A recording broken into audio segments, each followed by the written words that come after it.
सेठ जी के लड़के की मृत्यु आई, यमदूत उठा करके ले गए,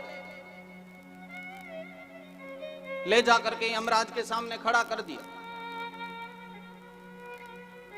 एक स्थान पर उसे बैठा दिया और चले गए। बोले यहीं बैठो, हम अभी अपने यमराज जी को जाकर के लेके आते हैं। और वो दोनों यमदूत वहां से चले गए। सेठ जी का लड़का, जिसकी जीवात्मा आज ऊपर पहुंची थी,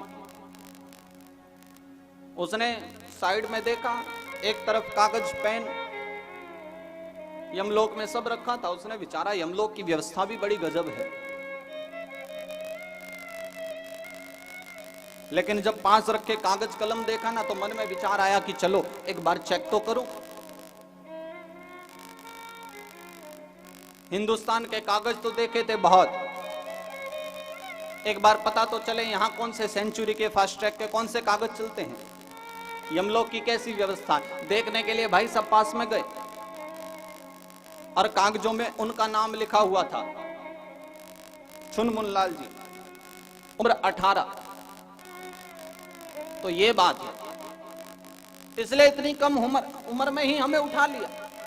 हमारी उम्र कुल 18 वर्ष लिखी हुई। पास में एक पेन रखा था, उठाया, 1 और 8 के बीच में एक 0 डाल दी, बना दिया 108 और जाकर के चुपचाप अपने स्थान पर बैठ गए। यमदूत यमराज को लेकर के आए, महाराज इस जीवात्मा को पकड़ करके लाए। यमराज ने कहा पक्का यही है? बोले बिल्कुल, लेके आओ तो इसका बही खाता। लेकर के आए, यमराज ने देखा, यमदूतों की तरफ देखा, लगता है तुम्हें भी बुढ़ापा आ गया, ठीक से दिखाई नहीं देता। 18 नहीं भाई 108 लिखी है, अभी तो बेचारे का जीवन प्रारंभ हुआ, तुम उठा लाए, जाकर के इसे वापस छोड़ करके आओ। यमदूत बोले हमसे कैसे गड़बड़ होने लग गई, आज तक तो ऐसा हुआ नहीं। चलो ठीक है, आज्ञा दी है महाराज ने। फिर उठा करके वापस लाए और इधर नीचे धरती पर सेठ जी के घर में बड़ा रोना गाना चल रहा था, छाती पीटने में लगे थे सब लोग। क्या आदमी कितना भी बुरा हो, जीवन भर कितने भी पाप कर्म किए हो, दुनिया का नियम है जब जाता है तो 2-4 आंसू हर कोई बहा ही देता है। घर में चाहे रोज चलता हो अथ श्री महाभारत कथा, लेकिन यह भी नियम है, कोई कितना भी बुरा व्यक्ति फिर ऊपर चला गया तो भाई 1 दिन 2 आंसू तो बहा ही लेने चाहिए बैठ करके। व्यक्ति कितना भी पापात्मा हो, नाम के आगे स्वर्गीय ही लिखा जाएगा। आज तक किसी को देखा है कहीं लिखे हुए किसी ने अधिकतम पाप किए हो, किसी के घर पे लिखा देखा है नारकीय श्री फलाचंद जी महाराज? चाहे वो नरक में जाए कहीं जाए, सबके आगे स्वर्गीय। ये कुछ पृथ्वीवासियों के नियम हैं हमारे।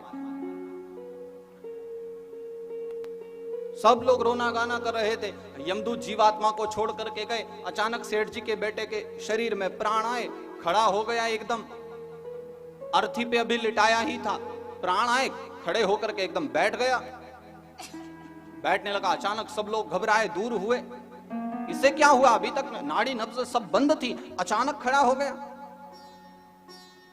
लेकिन कुछ हल्ला मचाने लगे, घबराए, भूत भूत तो नहीं, भागो। फिर 1-2 समझदार से आगे आए, नहीं भैया भूत नहीं है, ठीक है, हमने पहले भी सुना ऐसे ठीक हुए हैं। पिता ने आगे बढ़कर आंसू पोंछते हुए पूछा, बेटा जरा बता तो सही, तू कैसे वापस आया? क्या तूने यमलोक वगैरह देखा? पिताजी सब कुछ देखा। अरे लेकिन तू वापस कैसे आ गया बच के?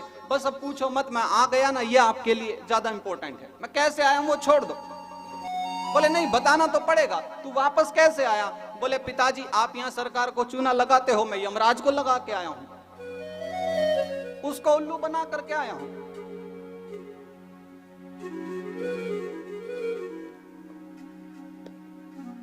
यही तो क्या करते हैं